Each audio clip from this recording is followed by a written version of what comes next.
can you solve this geometry challenge? Here's the question. Given this circle, let's draw some chord with a common endpoint.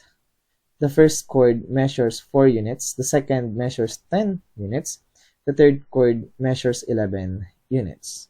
Now, these two angles are said to be congruent. And our goal in this question is to find the radius of this big circle. Now, pause the video right now and see if you can answer this question. And of course, if you're done, post your answer or your solution on the comment section down below. Now, let's see if you got the correct answer. Alright, so given this figure, our goal is to find the radius of this circle. Alright, and of course, this drawing or this figure is not drawn to scale. Alright, now, to answer this kind of question, what we're going to do is to use some concept in a circle. Now, since these two angles are congruent, it follows that their subtended arcs are also congruent using inscribed angle theorem. So these two arcs are congruent. And also, if we draw a chord that subtends this same arc, those two chords are said to be equal also. Now, let's call this as x. Alright, and now, we will use some laws in mathematics. And the first one is the law of cosine. Now, law of cosine states that the square of the side of a plane triangle equals the sum of the squares of the remaining sides minus twice the product of those sides and the cosine of the angle between them. So, let's get this cosine law and let's use this in this triangle. So, applying the cosine law, we have x squared equals 4 squared plus 10 squared minus 2 times 4 times 10 times cosine theta. So let's assume this angle right over here is our theta. Alright, now if you simplify this, 4 squared is 16, 10 squared is 100, 2 times 4 times 10 is 80. We have something like x squared equals 116 minus 80 times cosine theta.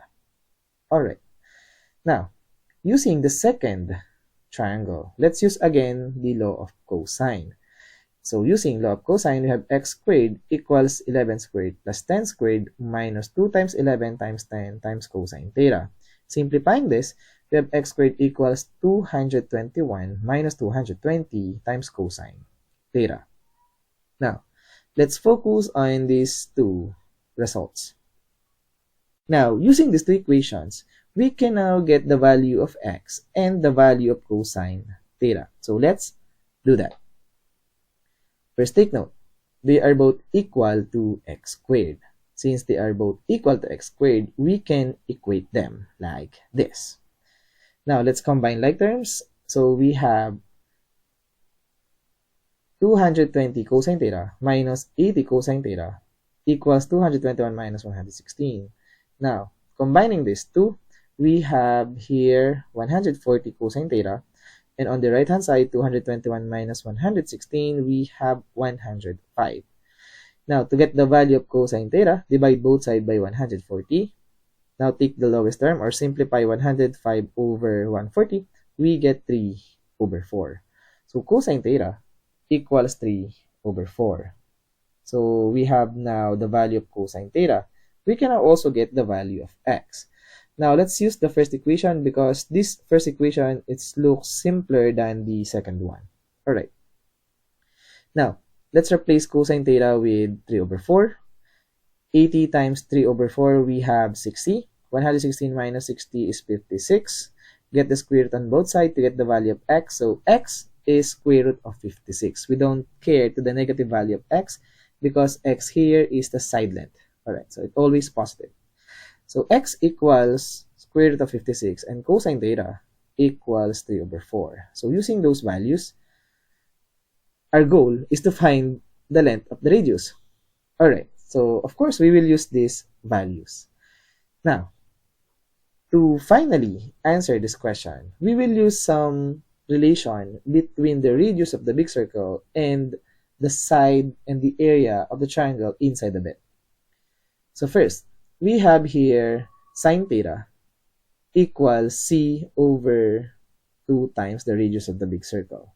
And we also have those kind of formula that is the relation between the area of the triangle, the side of the triangle is equal to the side of the triangle, the product, divided by 4 times the radius of the big circle.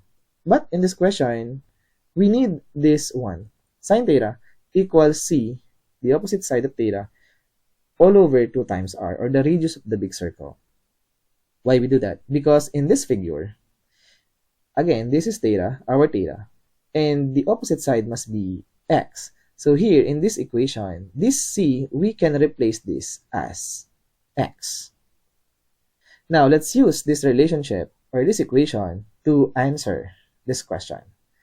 We can take that r, given sine theta equals x over 2r, we can rearrange some terms a little bit and solve for the value of r. R here is equal to x over 2 times sine theta. Now from here, if we get the value of sine theta, we know the value of x, square root of 56. Then we are done. Because if we replace x and sine theta, we can also solve for the value of r. And the question, how do we get the value of sine theta? We know cosine theta equals 3 over 4. So let's have a right triangle. And we have the angle, we have the adjacent side, and we have the hypotenuse. So in this right triangle, we have our theta. The hypotenuse is 4, the adjacent side is 3. Now the opposite side of theta is simply equal, using Pythagorean theorem, simply equal to the square root of 4 squared minus 3 squared, or simply equal to square root of 7. And since we have here a right triangle, we can now find the value of sine theta. This is just the opposite side over the hypotenuse. So sine theta is just square root of 7 over 4. Now, using the relationship of the side of the triangle and the radius of the big circle, we found the value of x and sine theta, we can now find the value of r. So let's replace x with square root of 56, sine theta with square root of 7 over 4. Multiply 2 times square root of 7 over 4, we have square root of 7 over 2. Multiply the numerator and denominator by 2, so we have 2 times square root of 56 over square root of 7. Now square root of 56 is just 7 times 8.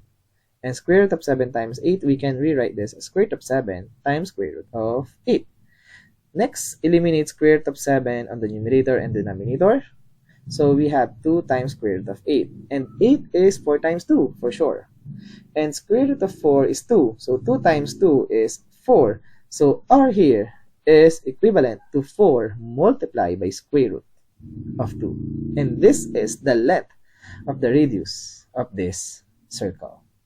So given this figure, the length of the radius must be equal to 4 multiplied by square root of 2 units. And as always, we are done.